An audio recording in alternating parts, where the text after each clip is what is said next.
Seja bem-vindo ao podcast da Reino Church. Esperamos que você aproveite esta mensagem. Mais informações sobre este conteúdo e outros recursos, visite reino.church.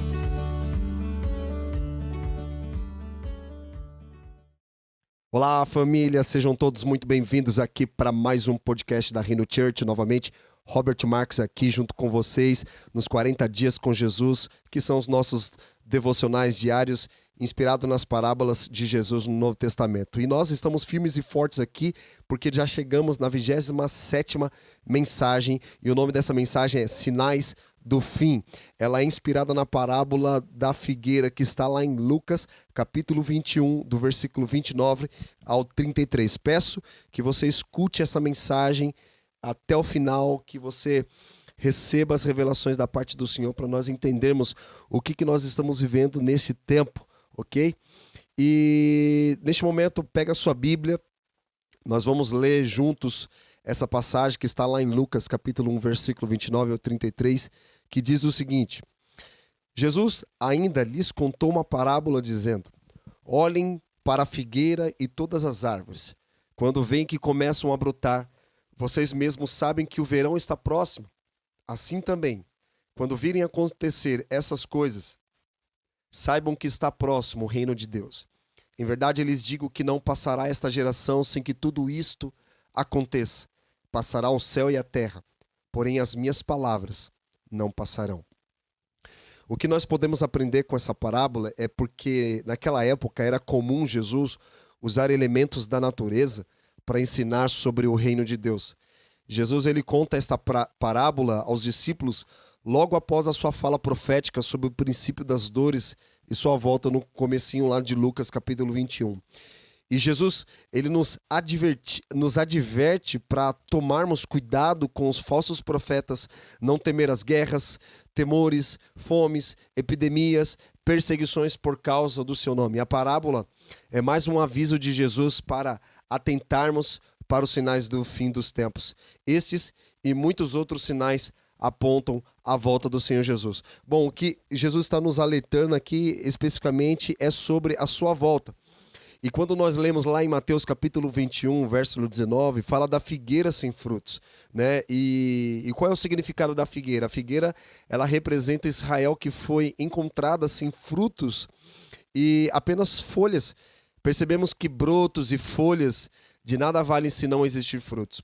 Quando nós compartilhamos aqui no devocional de número 12, chamado Produza Frutos e Não Folhas, eu falo que Jesus ele teve fome e desejou comer do figo da figueira. E quando ele chegou perto só tinha folhas e amaldiçoou a figueira para que não desse mais frutos. O foco daquela parábola é nos ensinar que as folhas da figueira, no caso Israel aqui, que a figueira ela representa Israel, queria anunciar através das folhas os frutos que ela não tinha. Então Israel não produziu fruto para Deus. Também quando Adão e Eva pecaram lá no Éden e perceberam que estavam nus, pegaram folhas de quê? De figueira para tentar esconder a sua nudez. Assim estão muitas pessoas que usam de folhas para tentar esconder que estão sem frutos. Não produziram, não desenvolveram, muito menos multiplicaram os recursos que Deus confiou nas mãos dessas pessoas. E nesta passagem que nós acabamos de ler aqui em Lucas, capítulo 21, muitas pessoas elas têm dúvidas sobre o significado dessa parábola. Quero tentar atentar para o versículo 32 que diz: em verdade lhes digo que não passará esta geração sem que tudo isso aconteça. Se Jesus estava falando a respeito do dia da vinda dele, como que aquela geração não passou sem que o grande dia da volta de Cristo chegasse? Será que Jesus estava dizendo àquelas pessoas que estavam ouvindo ele falar, haveriam de testemunhar a sua volta em grande poder, glória e majestade? Mas todas elas não morreram e Jesus não voltou ainda. Agora, como explicar essa parábola diante de um cenário como esse? Bom, vamos lá. Jesus estava falando nessa parábola, mesclando os eventos do dia da vinda do Filho do Homem com a destruição de Jerusalém nos anos 70. Aqui Jesus fala do exército romano cercando Jerusalém para destruí-la. Se você ler todo o capítulo 21 de Lucas, para entender melhor, peço até que você leia para ter uma compreensão melhor.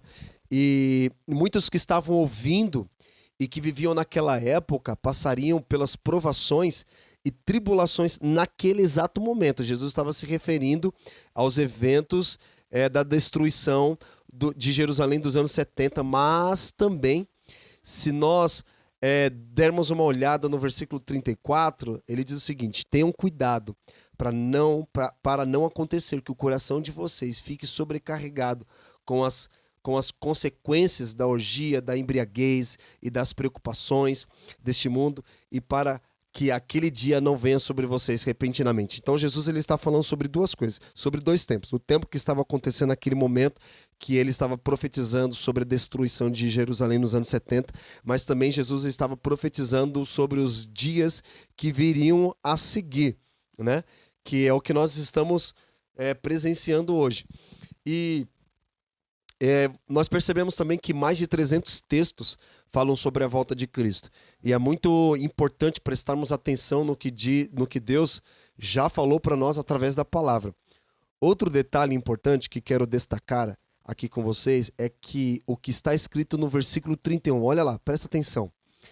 Assim também, quando virem acontecer essas coisas, grife essa palavra, essas coisas, assim também quando virem acontecer essas coisas, grife essa palavra, essas duas palavras, essas coisas, saibam que está próximo o reino de Deus. Afinal, que essas coisas que Jesus está se referindo? Para isso precisamos voltar ao texto para entender o contexto, né? Lá no capítulo 21 de Lucas, versículo 8, ele diz o seguinte: tenham cuidado para não serem enganados, porque muitos virão em meu nome dizendo, sou eu. E também, chegou a hora, porém não vão atrás deles. Primeiro ponto aqui relacionado a essas coisas é falsos cristos e falsos profetas, no versículo 8.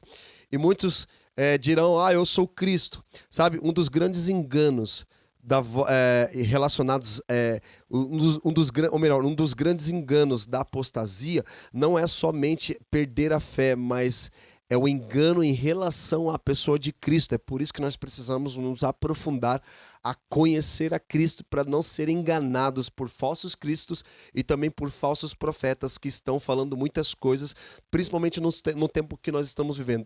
É muita gente falando muito nada, e nós precisamos discernir a voz de Deus em meio a tantas vozes, e por isso que a voz de Deus é semelhante à voz de muitas águas. E nós precisamos nos aprofundar no conhecimento, na revelação de quem é Cristo, porque isso nos trará firmeza, estabilidade no sentido de perseverança, ok? Outro ponto relacionado a essas coisas, Jesus está se referindo às guerras e rumores de guerras no versículo 9. E o Império Romano, ele destruiu Jerusalém naquela época, como as guerras também hoje estão apontando a sua volta. Nós vimos muitas guerras, principalmente nesse século XX, no século XXI, que são muito mais atuais. Então, todas essas guerras, nações contra nações, reinos contra reinos, somente estão apontando para a volta de Cristo. Mas eu quero enfatizar que ainda não é o fim, ainda são princípios, são sinais do fim que nós estamos vendo. Terceiro ponto relacionado a essas coisas aqui são terremotos, fomes e epidemias. Nós vemos lá no versículo 11. E você percebeu que os terremotos têm aumentado cada vez mais? E a fome em muitos países, onde as pessoas não têm condições nem de comprar alimentos, muito menos plantar para ter o direito básico que é comer. O que dizer também das epidemias, como, por exemplo, na história fala da peste negra, que devastou mais de 1/3 da população mundial no século XIV, da gripe aviária, o ebola e agora o mais novo coronavírus, que gerou uma grande crise a nível global, afetando toda a sociedade, a economia, a política, as relações diplomáticas, que é um vírus invisível, aparentemente inofensivo, mas que já matou milhares de pessoas em todo o mundo. E ainda tem milhares de outras pessoas infectadas com o vírus que está transmitindo de uma pessoa para outra. E agora nós vemos a ciência correndo atrás de uma vacina para conter o avanço dos problemas e também da transmissão desse vírus. E o quarto ponto aqui que Jesus ele está falando dos sinais do fim dos tempos é a perseguição aos cristãos e martírios, no versículo 12. O que aconteceu com os primeiros cristãos? Se nós voltarmos um pouco e vermos a história da igreja, olhe para os discípulos. Com exceção de Judas, que se enforcou, e João, que teve uma morte natural, todos os outros 10 foram cruelmente assassinados. Os martírios começaram desde os tempos de Cristo.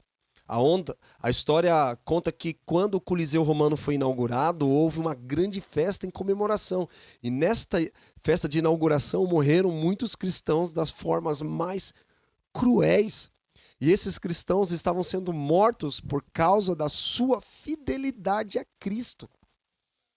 Quinto ponto relacionado a essas coisas: sinais vindos do céu, no sol, na lua e nas estrelas. No versículo 25, tome nota, dá uma lida lá. Esses sinais, eles foram vistos quando se aproximavam a destruição de Jerusalém nos anos 70. Né? Sinais no céu, no sol, na lua e nas estrelas. Lá naquele ano, em Jerusalém, nos anos 70, foram vistos esses sinais. Mas esses sinais também seriam repetidos quando a volta de Jesus estivesse próxima. Segundo a história, também conta que no dia 9 de maio de 1780, às 10 horas da manhã, na Nova Inglaterra, esse dia ficou conhecido como Dia Escuro. Alguns acreditam que foi um eclipse. Um eclipse, o que é um eclipse? O eclipse ele é totalmente previsível pela ciência. Um eclipse ele acontece quando a lua está se interpondo entre o Sol e a Terra. Basicamente é quando a luz do Sol não atinge a Terra. E nesse ano não foi relatado nenhum evento de eclipse, porque o eclipse, como eu disse, ele é totalmente previsível pela ciência. A ciência diz quando haverá um eclipse. Só que neste ano de 1780 não foi relatado nenhum evento de eclipse. E nessa mesma noite, nesse mesmo dia, só que à noite, a lua apareceu vermelha como sangue no céu. Cara, e a Bíblia fala da lua de sangue, que é um evento super raro de acontecer. Aconteceu recentemente, alguns anos, que a gente, aqui mesmo no Brasil, conseguimos visualizar. Segundo os cientistas, estão apontando que no ano de 2022, esse fenômeno raro irá acontecer novamente. E olha que interessante, não que eu quero fazer uma conspiração aqui, mas foi anunciado pelo governo americano que o homem ele vai estabelecer uma base intergaláctica na Lua, para que da Lua eles possam chegar até Marte, cara. Olha só a que ponto nós estamos chegando, né? E tudo isso são sinais da volta de Cristo. E outro fenômeno que aconteceu no ano de 1833, que as enciclopédias chamam de a chuva de meteorito, que é o que? A queda de estrelas. Nesse dia foi relatado no livro de histórias, nas enciclopédias, que milhares de estrelas caíram do céu. Olha só. Sexto ponto. Aqui Jesus, no versículo 34, ele fala sobre orgias, embriaguez e preocupações com as coisas dessa vida. Assim como foi nos dias de Noé, será a vinda do Filho do Homem. As pessoas bebiam, casavam, e para muitos a vida se resume em comer, beber e se vestir. Agora, podemos acrescentar nesta lista o sexo, o dinheiro e o poder. É isso que as pessoas estão buscando de uma forma desenfreada. E a busca por essas coisas estão levando essas pessoas a um vazio existencial de propósito e de destino. E tanto que estão falando que as principais hoje doenças é a ansiedade, é a depressão, é a síndrome do pânico e várias outras correlacionadas ao sistema nervoso e emocional das pessoas. É por isso que nós estamos vendo uma enxurrada também de coaches por aí, né? Inteligência emocional. E a pergunta é, você percebe que esses são sinais do fim? Mas entenda, novamente, ainda não é o fim, são apenas sinais de que o fim está próximo. Faz mais sentido para você agora? Que Jesus ele estava se referindo aos acontecimentos naquele momento, mas também estava se referindo aos acontecimentos que estão acontecendo agora. E para finalizar, Jesus ele nos deixa um aviso muito especial no versículo 36. Olha lá o que ele diz. Portanto, vigiem o tempo todo. Grife essa palavra, vigie o tempo todo, vigiar. Ele diz, orando, duas palavras que ele nos avisa, que são extremamente especiais e importantes. Vigiar e orar, para que vocês possam escapar de todas essas coisas que têm de acontecer e para que possam estar em pé na presença do Filho do Homem. Você se lembra quando Jesus ele estava no Getsêmani orando, e aí ele fala para os Pedro, Tiago e João, orem e vigiem, orem e vigiem, orem e vigiem. Este é o que Deus está nos comunicando para nós nos prepararmos para os dias que estão por vir. Orar e vigiar, orar e vigiar. E podemos acrescentar também arrependimento da igreja. E nós veremos uma grande conversão de perdidos, porque Deus tem usado profetas no mundo todo para falar que antes da vinda, o grande dia, que é a volta do Senhor Jesus Cristo, haverá uma grande colheita de almas, cara. E eu quero fazer parte disso. Eu acredito que você que está ouvindo essa mensagem também deseja fazer parte disso. Mas nós precisamos ter alegria em nosso coração e lágrimas em nossos olhos. Nesses dias, Deus está nos chamando, está nos despertando para gerar um temor dentro do nosso coração para a sua vinda. E a primeira vinda de Jesus, ela teve o propósito de trazer salvação ao homem. Porém, a volta de Jesus não será para salvar, mas sim para julgar, porque Jesus, quando ele veio como um advogado para nos defender das acusações do diabo. Só que quando Jesus voltar, ele não voltará como um advogado, ele voltará como um juiz para julgar. Nós estamos sendo chamados ao arrependimento, e eu quero levar a cada um de vocês, de forma prática, a mudar a sua forma de pensar a partir desse momento. Haverão grandes mudanças, é tempo de mudança. Deus está nos chamando para mudar, cara. Nós não podemos continuar as mesmas pessoas diante de situações, diante de sinais que estão acontecendo aos nossos olhos naturais, cara. Mas nós precisamos andar por fé. Então levante a cabeça e olhe para o alto, cara. Livre-se das coisas deste mundo e concentre-se nas coisas celestiais de Deus. Essa é a mensagem de Deus no dia de hoje para a sua vida. Peço que você compartilhe com o máximo de pessoas que você puder, para que essa mensagem ela alcance mais e mais pessoas, para que também elas sejam fortalecidas, encorajadas a permanecerem perseverantes na presença do Senhor. Amém? Que Deus te abençoe e te guarde, que a luz do seu rosto resplandeça sobre ti e tenha misericórdia de ti. Que Deus abençoe a sua casa, a sua família, hoje e sempre, em nome de Jesus. Até o próximo podcast. Até logo. Você acabou de ouvir uma mensagem da Reino. Visite o nosso site reino.church/podcast.